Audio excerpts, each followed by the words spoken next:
Supports Israel and its right to defend its people every day. Let me also be clear, Hamas is a terrorist group. It must release hostages immediately. That have been held cruelly for 2 years. It must disarm, and it will play no role in the future governance of a Palestinian state. We will continue to defend the state of Israel, and we will continue to defend the people of Palestine to ensure we have two states with equal justice and equal rights to prosperity. Ignoring the massacre of 8 Canadians on October 7th, siding with their killers, dehumanizing their families, the hostages still held, and over 1,200 stolen souls is evil.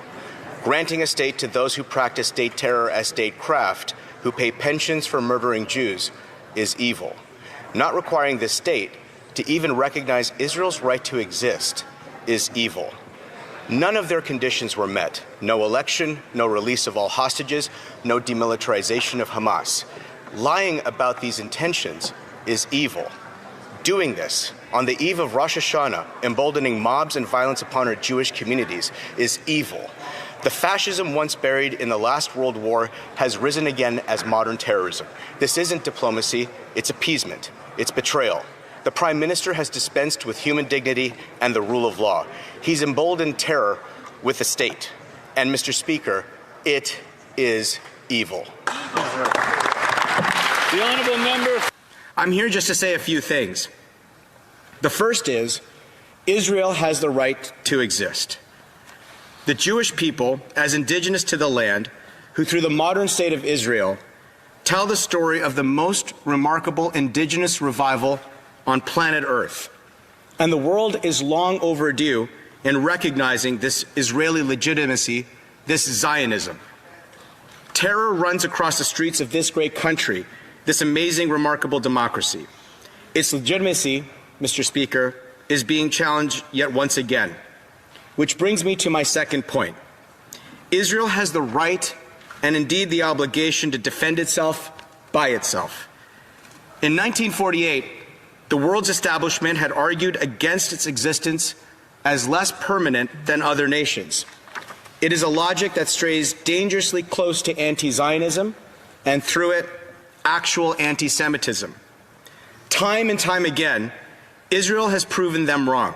Against great odds, fighting to preserve its state, proving beyond any doubt its ability to defend itself and its capital. In most incidences, such strength would be taken as an example of Israel's permanence. Yet each time the Jewish state is forced to sue for peace and grant concessions to its enemies who have only one goal: destroy the state, eradicate the people. We stand with the reservists and security services that bring order to Israel by weeding out hundreds of Hamas terrorists, by rescuing hundreds of innocent hostages, and by ensuring Hamas is dismantled and never capable of this again. And third, Mr. Speaker, anti-Zionism is anti-Semitism.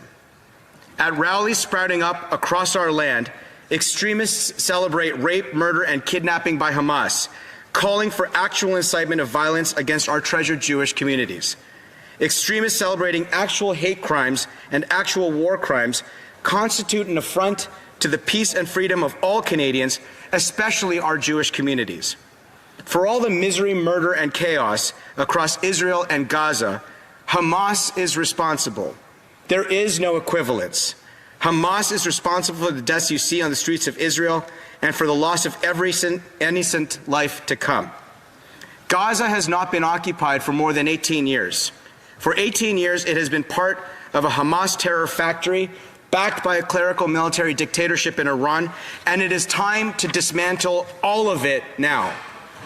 So, Mr. Speaker, in this terrible test, when the calls for appeasement and restraint come, when it's hard to stand with Israel, pay attention to those who actually do.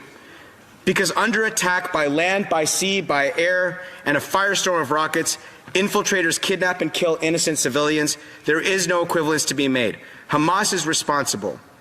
Now, this is hard for me because I spent a few years living in the desert under bombardment of Iranian rockets, and I know what it's like.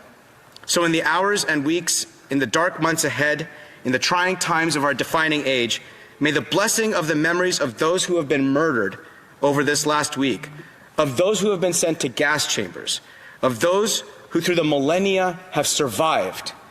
May their blessings fortify us to get this job done, because Am Israel Chai. I actually think that, the prime ministers of the United Kingdom and Canada, the president of France, they've been weak right out of the outset on dealing with Iran as a threat as it is. They've been weak when it comes to Israel defending itself, its right to existence from genocidal terrorist death cult in Hamas.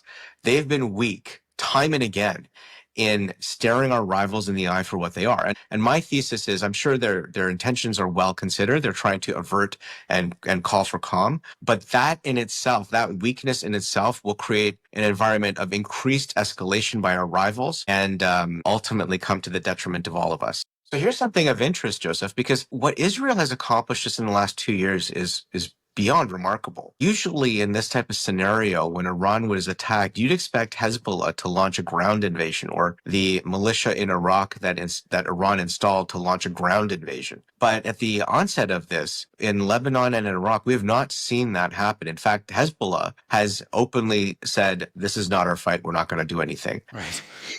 In Syria, we've seen the displacement of Bashar al-Assad, the diminishment of Russia's presence in the Syrian airspace and with the Syrian army. But now that there's, we see in Damascus a leader who has said that his airspace is open for Israel to stop Iran from launching rockets upon the region. These are extraordinary acts. Now, what Israel accomplished by decimating the Hezbollah leadership in its pager operation was a remarkable intelligence feat that people will talk about for generations to come. The way in which you see the Syrian leader deposing Bashar al-Assad through trained militias that went in decisively and just removed him very quickly. It's showing to us that with a little ingenuity, with actually, I should say, a lot of ingenuity, with strategic clarity, you can accomplish outcomes that are good for the people of these places, that are resonant with what the people of these places want, without long, mired military campaigns and conflicts that are incredibly costly. I mean, Israel is a country of 10 million people. It doesn't have the capacity to wage expensive, long military invasions. And I think that's something that we should be inspired by, as Sean Spear and Rudyard Griffiths had written.